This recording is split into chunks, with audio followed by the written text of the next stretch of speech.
Hello friends, നിങ്ങൾ manufacturing business തുടങ്ങണമെന്ന് ആഗ്രഹിക്കുന്നുണ്ട്. പക്ഷെ ഉടനെ തന്നെ നിങ്ങളെ മനസ്സിലേക്ക് വരുന്നത് എന്താ? വലിയ ഫാക്ടറി, കോടികൾ വരുന്ന മെഷീനുകൾ, തൊഴിലാളികൾ, ലൈസൻസുകളും വലിയ റിസ്കുകളും, വലിയ ഇൻവെസ്റ്റ്മെന്റിന്റെ കാര്യങ്ങൾ, ബഡ്ജറ്റ്, ഇതൊക്കെ കണ്ടാൽ പലർക്കും തോന്നും ഇത് നമുക്ക് പറ്റിയ പണിയൊന്നുമല്ല. പക്ഷെ ഞാൻ നിങ്ങളോട് ശക്തമായ സത്യം പറയാം. ഇതിന്റെ അനേകം വിജയകരമായ മാനുഫാക്ചറിംഗ് ബ്രാൻഡുകൾ നമ്മൾ ഇന്ന് സ്വന്തം ഫാക്ടറി ഇല്ലാതെ തന്നെ അവർ മാനുഫാക്ചറിംഗ് ബിസിനസ് ആരംഭിച്ചു എന്നുള്ളത്. ഇന്ന് ഈ വീഡിയോയിൽ നമ്മൾ അറിയാൻ പോകുന്നത് ഫാക്ടറി ഇല്ലാതെ മാനുഫാക്ചറിംഗ് ബിസിനസ് എങ്ങനെ തുടങ്ങാം. ഇന്ത്യയിൽ വലിയ ബ്രാൻഡുകൾ ഉപയോഗിക്കുന്ന 3 പവർഫുൾ മോഡൽസ് ഈ ഒരു മേഖലയിൽ. ലോ ഇൻവെസ്റ്റ്മെന്റ് കൊണ്ട് മാനുഫാക്ചറിംഗ് ബിസിനസ് ബിൽഡ് ചെയ്യാനുള്ള സ്ട്രാറ്റജി എന്നിവയൊക്കെയാണ്. ഈ വീഡിയോ മുഴുവൻ കാണണം, കാരണം അവസാനം ഞാൻ പറയുന്ന റിയൽ റോഡ് മാപ്പ് പലർക്കും ലൈഫ് ചേഞ്ചിങ് ആയേക്കാം. ഇത്തരത്തിലുള്ള മാനുഫാക്ചറിംഗ് ബിസിനസ് ഐഡിയാസ്, സ്ട്രാറ്റജീസ്, വലിയ ഓപ്പർച്യൂണിറ്റീസ് ഒക്കെ അറിയാൻ വേണ്ടിയിട്ട് ബിസ്റ്റാർട്ട് മാപ്പ് എന്ന നമ്മുടെ ഈ ചാനൽ ഇപ്പോൾ തന്നെ സബ്സ്ക്രൈബ് ചെയ്യുക. ഒരു വലിയ തെറ്റിദ്ധാരണ എന്താണ് ഈ ഒരു മേഖലകൾ എന്ന് വെച്ചാൽ, ഇന്ത്യയിൽ പലർക്കും മാനുഫാക്ചറിംഗ് ബിസിനസ് എന്നത് എന്താണെന്ന് അറിയാം. ഫാക്ടറി ഉണ്ടെങ്കിൽ മാത്രമേ മാനുഫാക്ചറിംഗ് ബിസിനസ് ചെയ്യാൻ പറ്റൂ എന്നുള്ളതാണ്. ഇതൊരു വലിയ തെറ്റിദ്ധാരണയാണ്. നമുക്കൊരു എക്സാമ്പിൾ നോക്കാം. ഒരു പുതിയ ബ്രാൻഡ് മാർക്കറ്റിലേക്ക് വരുമ്പോൾ നല്ലൊരു പ്രോഡക്റ്റ് ഡിസൈൻ വേണം, ആദ്യമായിട്ട് ബ്രാൻഡ് വേണം, അതിനൊരു മാർക്കറ്റിംഗ് വേണം, ഡിസ്ട്രിബ്യൂഷൻ വേണം. പക്ഷേ പ്രോഡക്റ്റ് മാത്രം മറ്റൊരാൾ ചെയ്യാം. ഇത് തന്നെയാണ് ഇൻഡസ്ട്രിയിൽ പറയുന്നത് കോൺട്രാക്ട് മാനുഫാക്ചറിങ് അഥവാ തേർഡ് പാർട്ടി മാനുഫാക്ചറിങ്. ഇത് ഒരു ഫാർമസ്യൂട്ടിക്കൽ ഇൻഡസ്ട്രി മുതൽ ഫുഡ് ഇൻഡസ്ട്രി വരെ വളരെ സാധാരണ. ഇതുകൊണ്ടൊരു കാര്യം മനസ്സിലാക്കണം, മാനുഫാക്ചറിംഗ് ബിസിനസ് ഒരിക്കലും സ്വന്തമായിട്ടൊരു ഫാക്ടറി ഉണ്ടാവുക എന്നുള്ളതല്ല എന്നുള്ള യാഥാർത്ഥ്യം. ഇവിടെ വരെ നിങ്ങൾക്ക് ഈ കോൺസെപ്റ്റ് ഇൻട്രസ്റ്റിംഗ് ആയിട്ട് തോന്നുന്നുണ്ടെങ്കിൽ ഈ വീഡിയോ ലൈക്ക് ചെയ്യാനും നമ്മുടെ ഈ ചാനൽ ഫോളോ ചെയ്ത് സബ്സ്ക്രൈബ് ചെയ്യാനും മറക്കരുത്. കാരണം ബിസ്റ്റാർട്ട് മാപ്പിൽ നമ്മൾ മാനുഫാക്ചറിംഗ് എന്റർപ്രീനർഷിപ്പിനെ പ്രാക്ടിക്കലായിട്ട് എക്സ്പ്ലെയിൻ ചെയ്ത് നമ്മൾ സ്റ്റെപ്പ് ബൈ സ്റ്റെപ്പ് ആയിട്ടുള്ള ആക്ഷൻസ് എടുത്ത് മുന്നേറാൻ വേണ്ടിയിട്ടാണ് നമ്മൾ സഹായിക്കുന്നത്. ഇനി നമ്മൾ ഇതിലെ മോഡൽ നമ്പർ വളരെ വിജയകരമായിട്ട് ഇൻഡസ്ട്രിയിൽ സക്സസ് ആയിട്ടുള്ള ഒരു പ്രൂവൺ 3 മോഡലുകളാണ് നമ്മൾ ഇനി പരിചയപ്പെട്ടത്. അതിൽ ഒന്നാമത്തെ മോഡലാണ് കോൺട്രാക്ട് മാനുഫാക്ചറിംഗ്. ഫാക്ടറി ഇല്ലാതെ മാനുഫാക്ചറിംഗ് തുടങ്ങാനുള്ള ആദ്യത്തെ മോഡൽ, അതായത് കോൺട്രാക്ട് മാനുഫാക്ചറിംഗ്. ഇതിന്റെ പ്രോസസ്സ് വളരെ സിമ്പിൾ ആണ്. സ്റ്റെപ്പ് 1, നിങ്ങൾ ഒരു പ്രോഡക്റ്റിന്റെ ഐഡിയ സെലക്ട് ചെയ്യും. നമ്മൾ നല്ലൊരു പ്രോഡക്റ്റ് നമ്മൾ സെലക്ട് ചെയ്യുന്നു. അത് നമ്മുടെ കാറ്റഗറി ഫസ്റ്റ് ചെയ്യേണ്ടത് നമ്മൾ കാറ്റഗറിയാണ്. അതായത് നമ്മൾ ഇലക്ട്രോണിക്സ് ഐറ്റംസ് ആണോ, റബ്ബർ അധിഷ്ഠിത പ്രോഡക്ട്സ് ആണോ, അതും അല്ലെങ്കിൽ നമ്മൾ ഫുഡ് ഐറ്റംസ് ആണോ, ഫുഡ് പ്രോസസ്സിംഗ് ആണോ, അങ്ങനെയുള്ള ഏത് കാറ്റഗറിയാണ് നമ്മൾ ചെയ്യുന്നത്, നമ്മുടെ ഇൻട്രസ്റ്റ്, നമ്മുടെ ഐഡിയ, നമ്മുടെ എക്സ്പീരിയൻസ് കാര്യങ്ങളൊക്കെ വെച്ചിട്ടുള്ള ഒരു സിസ്റ്റമാറ്റിക് ആയിട്ടുള്ള അപ്രോച്ചിലൂടെ നമ്മൾ കാറ്റഗറി സെലക്ട് ചെയ്യുന്നു. അതിനുശേഷം അതായത് നിറ്റ് എന്ന് പറയും, അതിനുശേഷം അതായത് നമുക്ക് വളരാൻ പറ്റുന്ന നമ്മൾ നിറ്റ് എന്ന് പറയും. അതിനുശേഷം അതിൽ നമ്മൾ മൈക്രോ നിറ്റ്, അതായത് നമ്മൾ ഒരു പെർട്ടിക്കുലർ പ്രോഡക്റ്റ് നമ്മൾ സെലക്ട് ചെയ്യേണ്ടതുണ്ട്. അതായത് ഇപ്പൊ നമ്മളൊരു റബ്ബർ അധിഷ്ഠിത പ്രോഡക്റ്റ് നമ്മൾ ചെയ്യാൻ പോകുന്നത്. അപ്പൊ ആ പ്രോഡക്റ്റിൽ തന്നെ ആ ഒരു കാറ്റഗറിയിൽ തന്നെ നമുക്ക് റബ്ബർ ബാൻഡ് ഉണ്ട്, അതുപോലെ തന്നെ റബ്ബർ ഇറേസർ ഉണ്ട്, അതുപോലെ വണ്ടികളുടെ ഒക്കെ റബ്ബർ കൊണ്ടുള്ള സ്പെയർ പാർട്സുകൾ ഉണ്ട്, അതുപോലെ റബ്ബറിന്റെ ഫ്ലോർ മാറ്റ്, അങ്ങനെയുള്ള ഒരു പെർട്ടിക്കുലർ പ്രോഡക്റ്റ് മൈക്രോ നിഷ് നമ്മൾ സെലക്ട് ചെയ്യുക എന്നുള്ളതാണ്. അപ്പൊ അങ്ങനെയുള്ള ഇപ്പം ഞാൻ എക്സാമ്പിൾ പറയുകയാണെങ്കിൽ നമുക്ക് ഇൻസ്റ്റന്റ് ആയിട്ടുള്ള നമ്മുടെ ഇഡലി, ദോശ മാവ്, അല്ലെങ്കിൽ spices, snacks, health product, cosmetic, ഇങ്ങനെയുള്ളതിൽ നമ്മൾ പെർട്ടിക്കുലർ പ്രോഡക്റ്റ് നമ്മൾ സെലക്ട് ചെയ്തതാണ്. അപ്പോൾ ഇങ്ങനെ നമ്മൾ സെലക്ട് ചെയ്ത പ്രോഡക്റ്റിന് നമ്മൾ അടുത്ത സ്റ്റേജിൽ എന്ത് ചെയ്യാൻ വെച്ചാൽ അത് ഓൾറെഡി ഉണ്ടാക്കിക്കൊണ്ടിരിക്കുന്ന മാനുഫാക്ചറിംഗ് എക്സിസ്റ്റിംഗ് ഫാക്ടറികൾ ഒന്നോ അതിലധികമോ ഫാക്ടറികൾ നമ്മൾ കണ്ടെത്തുക എന്നുള്ളതാണ്.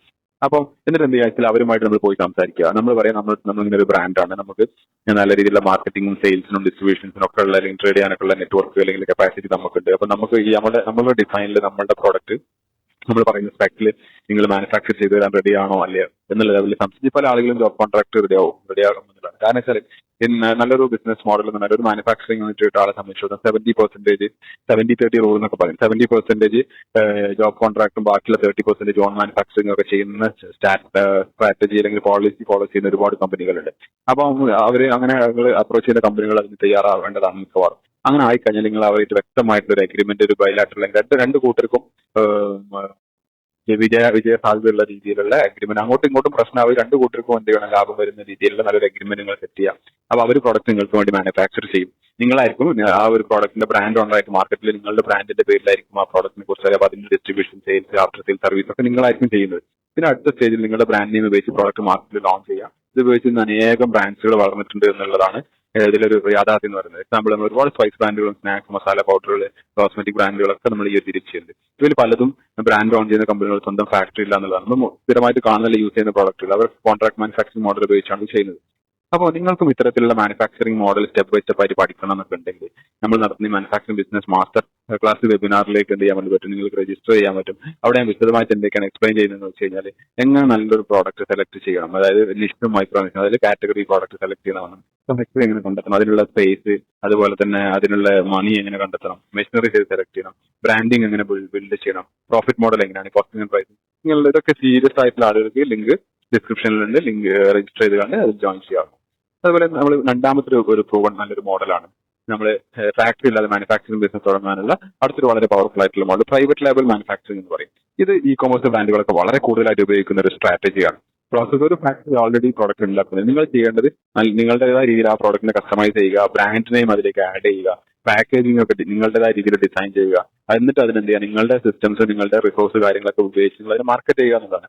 അങ്ങനെ നിങ്ങൾ മാർക്കറ്റിൽ നിങ്ങൾ ഒരു ബ്രാൻഡ് ഓണർ ആവും, നിങ്ങളുടെ പേരിലായിരിക്കും അത് അറിയപ്പെടുക എന്നുള്ളത്. അതിന്റെ പ്ലസ് മൈനസ് ഒക്കെ നിങ്ങളായിരിക്കും, നിങ്ങളുടെ പേരിലായിരിക്കും അറിയപ്പെടുക എന്നുള്ളത്. എക്സാമ്പിൾ ഈ ഒരു മെത്തേഡിൽ പോപ്പുലർ ആയിട്ട് sectors health supplements, spice, snacks, cosmetics, herbal products, food പ്രോഡക്ട്സിലൊക്കെ ഈ ഒരു കാറ്റഗറിയിൽ വളരെ സക്സസ്ഫുൾ ആയിട്ട് ഒരുപാട് കമ്പനികൾ റൺ ചെയ്യും.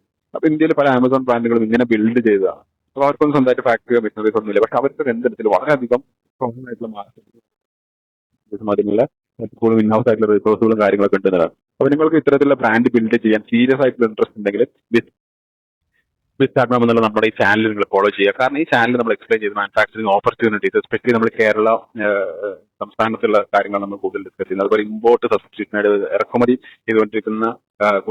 ചെയ്തുകൊണ്ടിരിക്കുന്ന പ്രോഡക്റ്റുകൾ നമ്മൾ ലോക്കലി മാനുഫാക്ചർ ചെയ്യുന്നതിനുള്ള സാധ്യതകൾ എന്തൊക്കെയാണ്, ലോ ഇൻവെസ്റ്റ്മെന്റ് ഫാക്ടറി സ്റ്റാർട്ടപ്പുകൾ, അതുപോലെ തന്നെ ഗവൺമെന്റ് സ്കീമുകൾ, സബ്സിഡി കാര്യങ്ങളെല്ലാം ഒക്കെ നമ്മൾ ഡിസ്കസ് ചെയ്തു. അടുത്തത് നമ്മൾ വളരെ പ്രൂവൺ ആയിട്ടുള്ള ഒരു മൂന്നാമത്തെ മോഡലാണ് നമ്മൾ ഡിസ്കസ് ചെയ്യാൻ വേണ്ടി പോകുന്നത്. ഇത് എനിക്ക് പേഴ്സണലി ഏറ്റവും ഇഷ്ടമുള്ള ഒരു മോഡലാണ്. എന്താണെന്ന് വെച്ചാൽ ട്രേഡിങ്, അതുപോലെ പിന്നെ ഡിസ്ട്രിബ്യൂഷൻ, പിന്നെ നമ്മൾ ജോബ് അല്ലെങ്കിൽ കോൺട്രാക്ട് മാനുഫാക്ചറിംഗ്, നമ്മൾ ഓൺ ബ്രാൻഡിൽ ലാസ്റ്റ് സ്റ്റേജ് ആയിട്ട് മാനുഫാക്ചറിംഗ് മോഡൽ എന്നുള്ളതാണ്. ഇത് വളരെയധികം റിസ്ക് കുറഞ്ഞിട്ടുള്ള ഒരു മോഡലാണ്. ആദ്യമായിട്ട് മാർക്കറ്റിൽ നമ്മൾ എന്ത് ചെയ്യാന്ന് വെച്ചാൽ നമ്മൾ നേരത്തെ പറഞ്ഞതുപോലെ തന്നെ നല്ലൊരു കാറ്റഗറിയും അതിലൊരു പ്രോഡക്റ്റും സെലക്ട് ചെയ്തതിനു ശേഷം ആ ഒരു പ്രോഡക്റ്റുകളുടെ ട്രേഡിംഗ് സ്റ്റാർട്ട് ചെയ്യുക. അത് ഒന്നോ അതിലധികമോ ബ്രാൻഡുകളുടെ ട്രേഡിംഗ് നമുക്ക്, അല്ലെങ്കിൽ അതിനനുബന്ധമായിട്ടുള്ള പ്രോഡക്റ്റുകളുടെ ട്രേഡിംഗ് നമ്മൾ എന്ത് ചെയ്യാൻ പറ്റും, നമ്മൾ സ്റ്റാർട്ട് ചെയ്യാൻ വേണ്ടി പറ്റും. എക്സാമ്പിൾ സ്പൈസസ് ആവും, സ്നാക്സ്, ദോശ മാവ്, ഇഡ്ലി മാവ്, പിക്കിൾസ്, ഫുഡ് പ്രോഡക്ട്സ്, ഏതും ആവട്ടെ.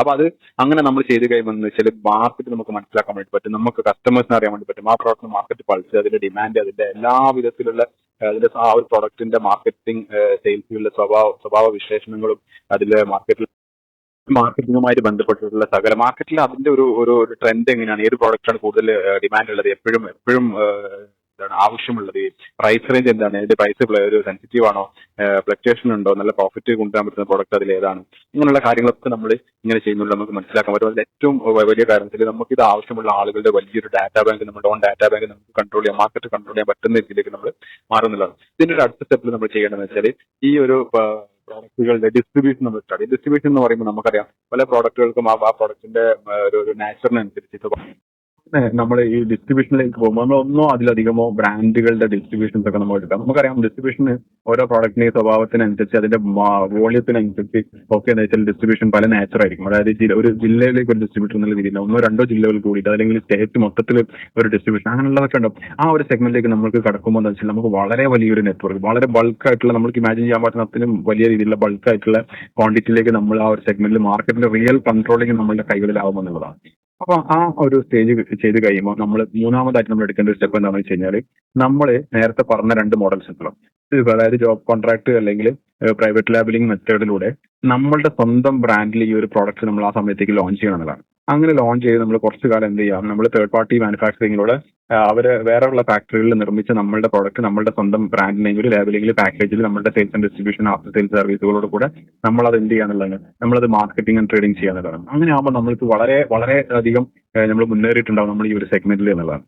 അങ്ങനെ നമ്മൾ ഈ ഒരു സ്റ്റെപ്പ് നമ്മൾ കടന്നു കഴിഞ്ഞാൽ നമ്മൾ ഇതിന്റെ അവസാനത്തെ സ്റ്റെപ്പായിട്ടാണ് നമ്മൾ എന്ത് ചെയ്യേണ്ടത്, നമ്മൾ നമ്മുടെ സ്വന്തം ഒരു മാനുഫാക്ചറിങ് യൂണിറ്റ്, അതായത് ഒരു ഫാക്ടറി ബിൽഡ് ചെയ്യുന്നത്, അതിലേക്ക് നമ്മൾ വലിയ മെഷീനറീസും വലിയ ഇൻവെസ്റ്റ്മെന്റും നമ്മൾ ഇടുന്നത്. അങ്ങനെ ഇൻവെസ്റ്റ്മെന്റ് ചെയ്ത് കഴിഞ്ഞാൽ നമ്മൾക്ക് യാതൊരു വിധത്തിലെ ടെൻഷനോ പേടിയോ ഉണ്ടാവില്ല. ഒരു കോൺഫിഡൻസോട് കൂടെ നമുക്ക് എന്ത് ചെയ്യാൻ പറ്റും, നമുക്ക് അതുമായിട്ട് മുമ്പോട്ട് പോകാൻ വേണ്ടി പറ്റും. കാരണം നമ്മൾ സ്വന്തം ലെവലിൽ മാനുഫാക്ചറിങ് ചെയ്ത് കഴിഞ്ഞാലും ഫ്രം ഡേ 1 തൊട്ടിട്ട് നമ്മളുടെ പ്രൊഡക്റ്റ് വാങ്ങാനുള്ള ആളുകൾ നമ്മളുടെ കയ്യിൽ, നമ്മളെ വിശ്വാസമുള്ള, നമ്മളെ ട്രസ്റ്റ് ചെയ്ത് മാർക്കറ്റിലുള്ള ആളുകൾ നമ്മളെ കയ്യിൽ, അവർ ഇത്ര കൊല്ലമായിട്ട് ഈ ഒരു സെഗ്മെന്റിലുള്ളല്ലേ, നമുക്ക് ഒരു ബുദ്ധിമുട്ടോ പ്രയാസങ്ങളും ഇല്ലാതെ നല്ല ക്വാളിറ്റി പ്രൊഡക്റ്റ് കണ്ടിന്യൂസ് ആയിട്ട് കൺസിസ്റ്റന്റ് ആയിട്ട് സപ്ലൈ ചെയ്യുന്നത്, അതുപോലെ നല്ല രീതിയിലുള്ള സെയിൽസ് സപ്പോർട്ടുകളും ആഫ്റ്റർ സെയിൽസ് സപ്പോർട്ടുകളും സർവീസും ബാക്കിയുള്ള കാര്യങ്ങളും, നല്ല പ്രൈസിങ്ങും, നല്ല രീതിയിലുള്ള ഡിസ്ട്രിബ്യൂഷൻസ് എല്ലാം ചെയ്യുന്ന നല്ലൊരു ടീം നമുക്ക് ചെയ്തുകൊണ്ടിരിക്കുന്നില്ല. അപ്പൊ അവർ കൊണ്ടുവരുന്ന, അവർ മാനുഫാക്ചർ ചെയ്യുന്ന പ്രോഡക്റ്റുകൾ നമുക്ക് ആ ഒരു ക്വാളിറ്റിയും ആ ഒരു വിശ്വാസത്തോടും കൂടെ തന്നെ നമുക്ക് ആക്സെപ്റ്റ് ചെയ്യാം എന്നുള്ള മനോഭാവത്തോടു കൂടെ നമ്മുടെ പ്രോഡക്റ്റിനെ ആക്സെപ്റ്റ് ചെയ്യുന്ന ആളുകൾ നമ്മുടെ കയ്യിലുണ്ടാവും എന്നുള്ളതാണ് സത്യം. അപ്പൊ ഈ ഒരു മെത്തേഡിലൂടെ നമ്മൾ മാനുഫാക്ചറിംഗ് എന്ന ഇതിലേക്ക് സംരംഭക രംഗത്തേക്ക് നമ്മൾ വരികയാണെന്നുണ്ടെങ്കിൽ നമ്മളെ തളർത്താൻ ആർക്കും പറ്റില്ല എന്നുള്ളത് നമ്മൾ വളരെയധികം സ്ട്രോങ് ആയിട്ട് ഈ ഒരു നിലനിൽക്കാൻ പറ്റും എന്നുള്ളതാണ് അതിന്റെ ഒരു യാഥാർത്ഥ്യം എന്ന് പറയുന്നത്. ഇത് വളരെയധികം എന്താ വെച്ചാൽ റിസ്ക് വളരെയധികം കുറയാണ്, വളരെയധികം എന്താണ് എന്താ പറയുക, നമുക്ക് റിസ്ക് ഒഴിവാക്കാൻ വേണ്ടിയിട്ട് പറ്റും. അതേപോലെ തന്നെ ഒരുപാട് കമ്പനികൾ നശിച്ചു പോകുന്നതിന്റെ അല്ലെങ്കിൽ നഷ്ടത്തിലാവുന്നതിന്റെ ഒരു കാരണം മാർക്കറ്റ് ഇല്ലാതെ, മാർക്കറ്റ് ചെയ്യാൻ അറിയാതെ ഈ ഒരു മാനുഫാക്ചറിംഗിലേക്ക് ഇറങ്ങി ചെല്ലുന്നത്. അപ്പൊ ആ ഒരു സംഭവം നിങ്ങൾക്ക് വരാനുള്ള സാധ്യത ഒരിക്കലും തന്നെ ഇല്ല. അപ്പൊ നമുക്ക് ഇനി റിയാലിറ്റിയിലേക്ക് നോക്കിയേക്കാം. അപ്പൊ പല വലിയ ബിസിനസ്സും ഈ മോഡലാണ് ഫോളോ ചെയ്യുന്നത്. ആദ്യത്തിൽ എന്ത് ചെയ്യുന്നത് വെച്ചാൽ ട്രേഡിംഗ്, പിന്നെ ഡിസ്ട്രിബ്യൂഷൻ, പിന്നെ brand launching by third party manufacturing അല്ലെങ്കിൽ പ്രൈവറ്റ് ലെവലിംഗ്, പിന്നെ അവസാനത്തെ സ്റ്റെപ്പായിട്ട് മാനുഫാക്ചറിംഗ് എന്നതാണ്.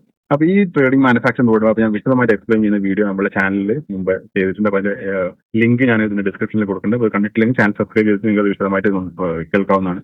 അപ്പം നമുക്ക് ബിഗ്ഗസ്റ്റ് മിസ്റ്റേക്ക്, വലിയ വലിയ മിസ്റ്റേക്കുകൾ ഈ ഒരു സെഗ്മെന്റിലേക്ക് മാനുഫാക്ചറിംഗ് രംഗത്തേക്ക് വരുന്ന ആളുകൾ ചെയ്യുന്നത് വെച്ചാൽ, മിക്ക ആളുകളും 90% ആളുകളും നേരെ ഫാക്ടറിയിലേക്ക്, അതായത് നഷ്ടത്തിലായാലും കൂട്ടി പോകുന്ന ആളുകൾ പലരും ചെയ്തൊരു മിസ്റ്റേക്ക് എന്ന് വെച്ചാൽ അവർ നേരെ പോയിട്ട് വലിയ ഫാക്ടറി, വലിയ ബിൽഡിങ്ങുകളൊക്കെ തുടങ്ങും, പിന്നെ മെഷീനറീസ് പർച്ചേസ് ചെയ്യും, അത് ലോണും അങ്ങനെ വലിയ വലിയ ഇൻവെസ്റ്റ്മെന്റ് ഇത് ഇങ്ങനെയുള്ള ഒരു സെഗ്മെന്റിലൂടെ പോകുന്ന സമയത്ത് അവർക്ക് മാർക്കറ്റ് സ്റ്റഡി അവരുടെ ഡിമാൻഡ് അണ്ടർസ്റ്റാൻഡിങ് അങ്ങനെ കാര്യങ്ങളൊന്നും ഇല്ലാത്ത കാരണം ഫൈനലി അത് പോയി വലിയൊരു നഷ്ടത്തിലൂടെ വലിയൊരു ആ ബിസിനസ് കൊളാപ്സ് ആവുന്നത് ഒരു സ്ഥിതിവിശേഷമാണ് ഉണ്ടാവുക. അപ്പൊ അതുകൊണ്ടാണ് എപ്പോഴും പറയുന്നത് ഫാക്ടറി സ്റ്റാർട്ട് ചെയ്യുന്നത് ഏറ്റവും ലാസ്റ്റ് സ്റ്റെപ്പായിട്ട് മതി. First step marketing, product validation, distribution എന്നുള്ള ലെവലിൽ പോകാൻ വേണ്ടി ശ്രമിക്കാം. അപ്പൊ ഇന്നത്തെ വീഡിയോയിൽ നമ്മൾ മനസ്സിലാക്കിയ വലിയ പാഠങ്ങൾ എന്തൊക്കെയാണെന്ന് വെച്ച് കഴിഞ്ഞാൽ, മാനുഫാക്ചറിംഗ് ബിസിനസ് തുടങ്ങാൻ ഫാക്ടറി ഉടൻ വേണമെന്നില്ല.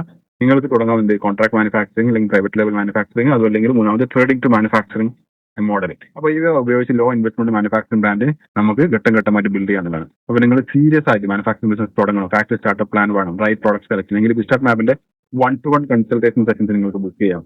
അവിടെ ഞാൻ പേഴ്സണലി നിങ്ങളെ ഹെൽപ്പ് ചെയ്യും. നിങ്ങളുടെ കാര്യങ്ങൾ, നിങ്ങളുടെ എക്സ്പീരിയൻസ്, നിങ്ങളുടെ പാഷൻ, നിങ്ങളുടെ ഐഡിയ എന്തെങ്കിലും കാര്യങ്ങൾ അത് വാലിഡേറ്റ് ചെയ്യും. പിന്നെ അതുപോലെ തന്നെ നിങ്ങളുടെ കപ്പാസിറ്റി, ഇതെല്ലാം ഓഡിറ്റ് ചെയ്തതിന് ശേഷം നല്ലൊരു മാനുഫാക്ചറിംഗ്, അതായത് freedom automation, freedom life style model work ചെയ്യുന്നത്. അതായത് ടെൻഷൻ ഇല്ലാതെ നിങ്ങൾ ഉറങ്ങിക്കിടക്കുമ്പോൾ നിങ്ങളുടെ ബാങ്ക് അക്കൗണ്ടിലേക്ക് പണം കൊണ്ട് തരുന്നത് വളരെ സിസ്റ്റമാറ്റിക് ആയിട്ടുള്ള, വളരെ പ്രോഫിറ്റബിൾ ആയിട്ടുള്ള, ഇന്ന് നിലനിൽക്കുന്ന നല്ലൊരു business model, manufacturing business model എങ്ങനെ സെറ്റപ്പ് ചെയ്യാം സിസ്റ്റമാറ്റിക് ആയിട്ട് എന്നത് വളരെ ക്ലാരിറ്റിയോടുകൂടി നിങ്ങൾക്കുള്ള കൺഫ്യൂഷൻസ് ഒക്കെ മാറ്റിയിട്ട് നല്ലൊരു ക്ലാരിറ്റിയിലേക്ക് വന്ന് അതിനുശേഷം നിങ്ങൾ സ്റ്റെപ്പ് ബൈ സ്റ്റെപ്പ് ആയിട്ട് അതിലേക്കുള്ള ഓരോ സ്റ്റെപ്പും എടുപ്പിക്കുന്ന അതിനുള്ള ഗൈഡൻസും ഹെൽപ്പും ചെയ്യുന്ന ഒരു സിസ്റ്റമാണ്. അപ്പൊ ഇതിലൂടെ നിങ്ങൾക്ക് നല്ലൊരു product selection, investment planning, costing, pricing, machines എങ്ങനെ പർച്ചേസ് ചെയ്യാം, റോ മെറ്റീരിയൽ എങ്ങനെ സെലക്ട് ചെയ്യാം, നല്ല സപ്ലൈസിനെ എങ്ങനെ ഫൈൻ ട്യൂൺ ചെയ്തിട്ട് അവരെ സെലക്ട് ചെയ്യാം, അതുപോലെ തന്നെ മാർക്കറ്റിംഗ് സ്ട്രാറ്റജി, പ്രോസസ്സുകൾ, ഇങ്ങനത്തെ കാര്യങ്ങളൊക്കെ നമ്മൾ ഇതിലൂടെ നല്ലൊരു SOP എങ്ങനെ ക്രിയേറ്റ് ചെയ്യാം, അങ്ങനത്തെ കാര്യങ്ങളൊക്കെ നമ്മൾ ഇതിലൂടെ എന്ത് ചെയ്യുന്നുണ്ട്, നിങ്ങളെ കൊണ്ടുപോകുന്നുണ്ട്. കൂടാതെ മാനുഫാക്ചറിംഗ് ബിസിനസ് മാസ്റ്റർ ക്ലാസ് വെബിനാറിലേക്ക് നിങ്ങൾക്ക് എന്ത് ചെയ്യാൻ വേണ്ടി പറ്റും, നിങ്ങൾക്ക് ഈ ഡിസ്ക്രിപ്ഷൻ കൊടുത്തിരിക്കുന്ന ലിങ്കിൽ ക്ലിക്ക് ചെയ്തിട്ട് നിങ്ങൾക്ക് രജിസ്റ്റർ ചെയ്തിട്ട് വരാൻ വേണ്ടി അവിടെ എക്സ്പ്ലെയിൻ ചെയ്യുന്നത് ഒരു മാനുഫാക്ചറിംഗ് ബിസിനസ് ആശയങ്ങൾ, low investment factory ideas, government സബ്സിഡികൾ, മാർക്കറ്റ് സ്ട്രാറ്റജീസ് ഒക്കെ നമ്മൾ ഡിസ്കസ് ചെയ്തത്. ഇത്തരത്തിൽ മാനുഫാക്ചറിംഗ് ബിസിനസ് സീക്രട്ടുകളൊക്കെ അറിയാൻ തീർച്ചയായിട്ടും ചാനൽ സബ്സ്ക്രൈബ് ചെയ്യുക, വീഡിയോ ലൈക്ക് ചെയ്യാനോ, അതേപോലെ തന്നെ ഇതുപോലുള്ള നിങ്ങളുടെ ഫാമിലി അല്ലെങ്കിൽ ഫ്രണ്ട്സ് ഒക്കെ ആയിട്ടുള്ള നല്ലൊരു മാനുഫാക്ചറിംഗ് ഓൺടർപ്രീനിയർഷിപ്പ് ചെയ്യണമെന്ന് ആഗ്രഹിച്ച് നടക്കുന്ന ആളുകളിലേക്കൊക്കെ ഇതിനെ ഷെയർ ചെയ്യുക. എന്റെ പേര് അബ്ദുൽ സത്താർ. നമുക്ക് കൂടുതലും കാണാം നമ്മുടെ ഈ ചാനലിലൂടെ ഇതുപോലുള്ള നല്ല ആശയങ്ങളും നല്ല ബിസിനസ് ഐഡിയകളും ടിപ്സുകളും കേസ് സ്റ്റഡീസും ഒക്കെ ആയിട്ട്. So stay tuned. Thank you.